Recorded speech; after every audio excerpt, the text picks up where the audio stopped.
الحمد لله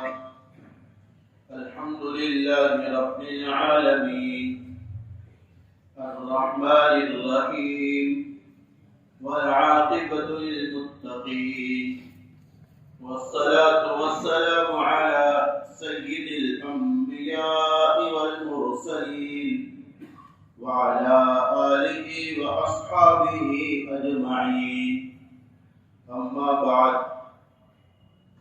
فقد قال رسول الله صلى الله عليه وسلم اللهم إني أعوذ بك من الفتن ما ظهر منها وما بطن أو كما قال عليه الصلاة والسلام. درود شریف اللهم صل على سيدنا محمد صلى الله عليه وسلم كلما ذكره الذاكرون وكلما غفل عن ذكره الغافلون. میرے معزز بزرگوں، عزیز ساتھیوں، واجب احترام بزرگوں، ہمارے نبی محمد مصطفیٰ صلی اللہ علیہ وسلم نے جانے سے پہلے ہم پر بہت احسانات کر کے گئے. ایسے احسانات اور انعامات اور نوازشات ہم پر کیے جس کا بدلہ ہم چاہ کر بھی پورا ادا نہیں کر سکتے اور نہ اس کا کوئی حصہ ادا کر سکتے. من جملہ ان احسانات کے ایک احسان یہ ہے کہ ہمارے نبی نے ہم سے یہ بتا دیا، اس بات کی خبر دی قیامت تک کیا ہونے والا ہے، کیا آنے والا ہے اور کیا ظاہر ہونے والا ہے. ان تمام امور کو ہمارے نبی نے بتا دیا. بہت بڑا احسان ہے. آپ کسی راستے پر چل رہے ہو اور ابتدائی سفر سے پہلے آپ کو کوئی یہ صلاح دے دے، اس سفر میں آپ کو ایسے حالات پیش آئیں گے. مثلا راستے پر کوئی ریسٹورنٹ نہیں، ڈھابا نہیں، آپ پوشاک ساتھ میں لے لو. مسجد پر سردی بہت زیادہ ہے، آپ سامان ساتھ میں لے لو. راستے میں پانی نہیں ہے، پانی کا انتظام کر کے چلو. ہم کتنا خوش ہوں گے کہ ہمیں ایک نے ہم پر بڑا احسان کر دیا کہ ہمیں اطلاع کر دی. ہمارے نبی نے کتنے احسانات کیے. ایک ایک بات بتا دی آپ نے. کیوں بتائی؟ خطرات کو بتایا جاتا خطرات سے بچنے کے لیے، فتنوں کو بتایا جاتا فتنوں سے بچنے کے لیے. ہاں، جیسے ہمارے نبی فرما رہے کہ قیامت سے پہلے شراب عام ہو جائے گی اور شراب کا نام بدل کر اس سے پیا جائے گا. ہمارے نبی نے فرمایا قیامت سے پہلے بے حیائی عام ہو جائے گی، عریانیت بہت زیادہ ہو جائے گی. حتیٰ کہ ہمارے نبی فرمائے رب کاسیات عاریات، کپڑا پہننے والی بھی ننگی نظر آئے. موسیقی، میوزک، باجے، ڈھول، ڈی جے سادہ ہو جائے. سود کی کثرت ہو جائے. اتنی کثرت ہوگی. آپ نے فرمایا کہ اگر کسی کو سود کی آگ نہ لگے تو کم سے کم دھواں تو پہنچ جائے گا. اتنی کثرت ہوگی سود کی، نام بدل کر. اسی طرح ہمارے نبی فرمائے قیامت سے پہلے قیادت، سلطنت، مملکت، حکومت ظالموں کے ہاتھ میں چلی جائے. اسی طرح فرمایا ماں کی جو بیٹی ہے، بیٹی ماں پر حکمرانی کرے گی، حکم چلائے گی بیٹی اپنی ماں پر. ماں گوئے کہ غلام بیٹی گویا کہ سردار بن جائے، اور بیٹا دوستوں کو قریب کرے گا، باپ سے نفرت کرے گا۔ آپ ان تمام باتوں پر غور کرو، یہ باتیں ابھی موجود ہیں یا نہیں؟ کیا ہمارے نبی فرما رہے اولاد میں سے بیٹے دوستوں سے محبت کریں گے اور باپ سے نفرت کریں گے؟ ہمارے آقا فرما رہے رشتہ داروں کو دور کیا جائے گا اور دوسروں سے صلہ رحمی کی جائے گی۔ رشتہ داروں سے سب سے قطع تعلق اور دوسروں سے غیر تعلق۔ اللہ، یہ ساری حقیقتیں ہیں، یہ ساری صورتحال ہے ہمارے سوسائٹی کی، معاشرے کی۔ مزید آپ نے فرمایا بوڑھوں کی عزت نہیں کی جائے گی، سفید داڑھی والوں کو اکرام نہ دیا جائے گا، چھوٹے چھوٹے بچوں کی حکومتیں ہوں گی، عورتیں سردار بنائی جائیں گی۔ جن کا اس معاشرے میں گھٹیا رول ہے، چرواہے ہیں یا کسی اور کم ساتھ کے لوگ ہیں، وہ بڑے بڑے پیشوا بن جائیں گے، بلڈنگیں اونچی بنائی جانے لگی اور مکانات پکے بنائے جانے لگے، مساجد میں شور ہوگا، آواز کوئی بھی بلند کر دے گا، علماء کی قدر نہیں کی جائے گی، علم کی قدر نہیں کی جائے گی، لالچ اور کنجوسی عام ہو جائے گی۔ اسی طرح ہمارے نبی فرمائے لوگ اپنے پچھلے والوں پر لعن طعن کریں گے، پچھلے لوگوں کو برا بھلا کہیں گے۔ ان کو کیا سمجھتا تھا؟ آج تو ٹیکنالوجی کا دور، ہم کچھ سمجھدار ہیں، اگلے پچھلوں پر ملامت کریں گے۔ پولیس کی کثرت ہوگی، عورتوں کی کثرت ہوگی، تجارت میں خیانت کی کثرت ہوگی، معاملات میں جھوٹ کی کثرت ہوگی، عہدوں میں خیانت کی کثرت ہوگی۔ سمجھ آ رہی بات؟ یہ ساری ہدایات ہمارے نبی نے بیان کی، اور ہمارے نبی نے فرمایا تم میں وہ ساری برائیاں آ جائیں گی جو بنی اسرائیل میں تھی، حتیٰ کہ اگر کوئی بنی اسرائیل میں اپنے ماں سے بدکاری کرتا ہے تو تم میں بھی کوئی ایسا ہوگا جو اپنی ماں سے بدکاری کرے گا۔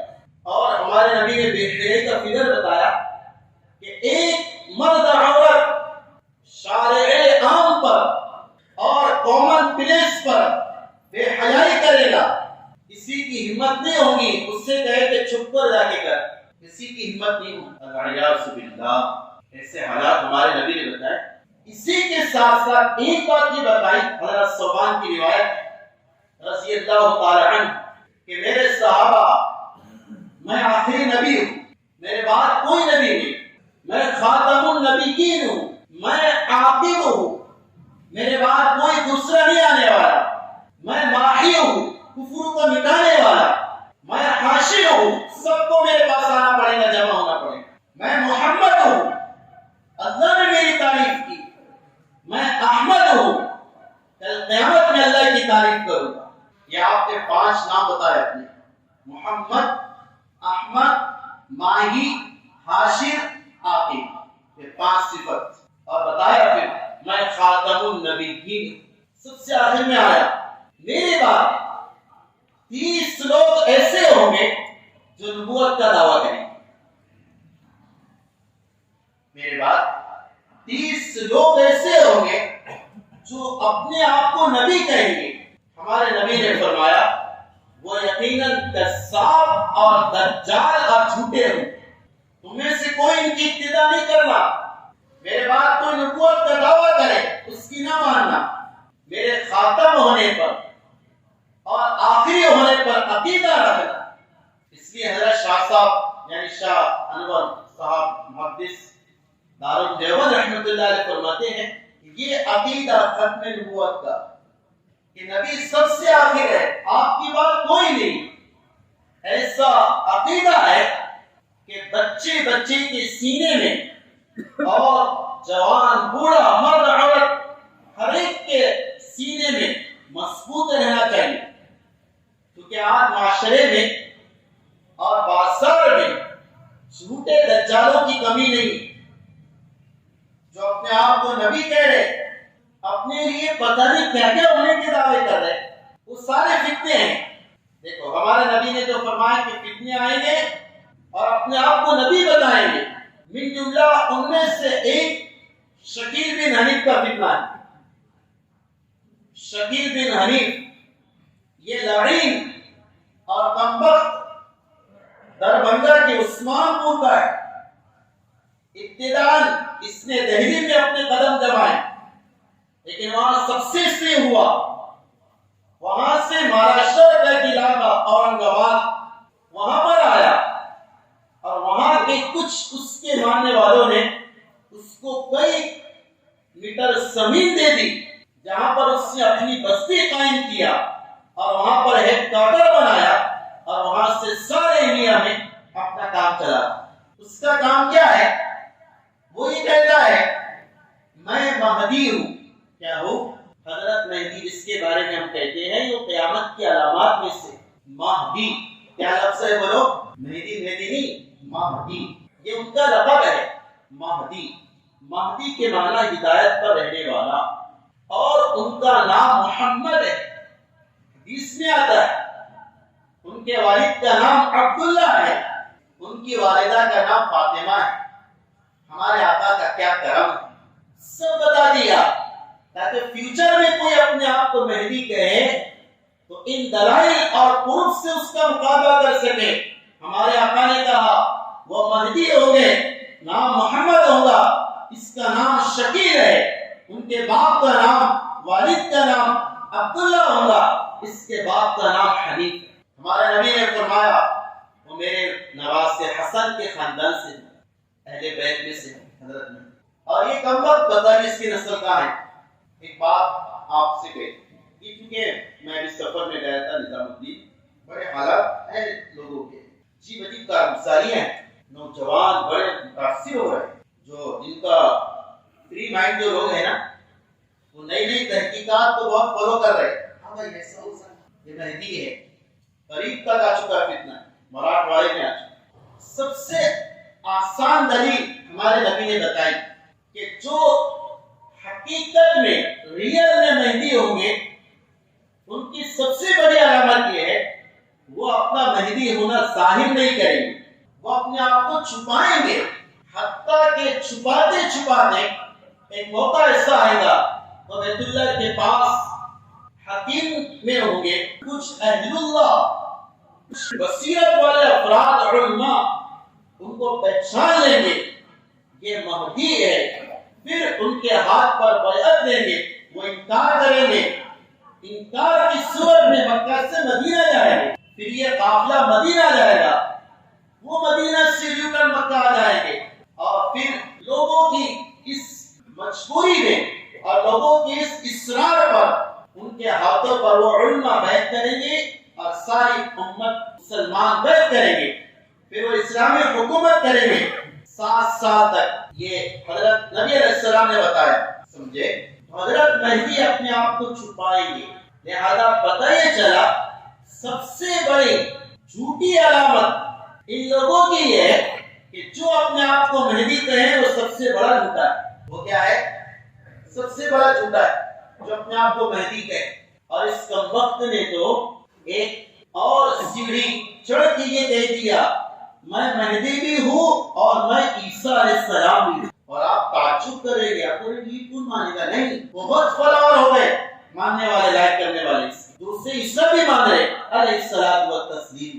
اللہ ان فتنوں سے حفاظت فرمائے۔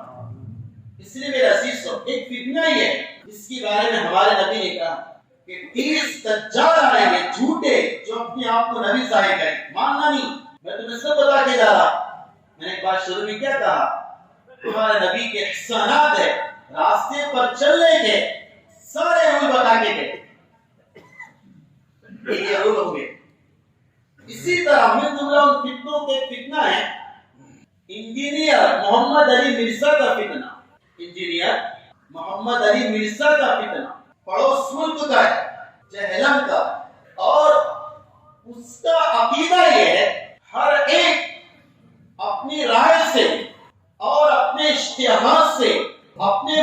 سے قرآن اور حدیث کی جو چاہے تشریح اور تفسیر کر سکتا ہے، ہر ایک کو حق ہے۔ آؤ جس کو کچھ نہیں پتا یہاں پر آ کر قرآن پڑھو اور جو سمجھ میں آ رہا وہ بتا لوگوں کو۔ یہودیوں کا ایجنٹ ہے جن کا یہ مزاج رہا امت کو علماء سے کاٹنے کا، وہ یہ کام کر رہا ہے، علماء سے امت کو مستغنی بناؤ اور یہ ان پر بار بار کر دو کہ اہل علم کی کوئی ضرورت نہیں، اہل علم کی کوئی ضرورت نہیں۔ آج کل گوگل ہے، یوٹیوب ہے، فیس بک ہے اور نئے نئے اسباب ہے، ہم اپنا دین سمجھ لیں گے، وہ یہ کام کر رہا۔ اس سے باقاعدہ ریسرچ سینٹر کھولا ہے اپنے علاقے میں، کیا ہو ریسرچ کرو، ہر ایک کو ایک کمرہ ہے، ہر ایک کے لیے کمپیوٹر ہے، کتابیں ہیں اور پتہ نہیں کیا کہ اس کے سارے آلات ہے اور بڑی کثرت سے لوگ اس کے ماننے والے ہوتے ہیں، سمجھے؟ تو یہ بھی نعوذ باللہ ایک بڑا فتنہ ہے، اس سے بھی اپنے آپ کو بچائے۔ اسی طرح ایک فتنہ یورپ میں ہے، وہ بھی پڑوس کا ہی ہے، جاوید احمد غامدی، جاوید احمد غامدی۔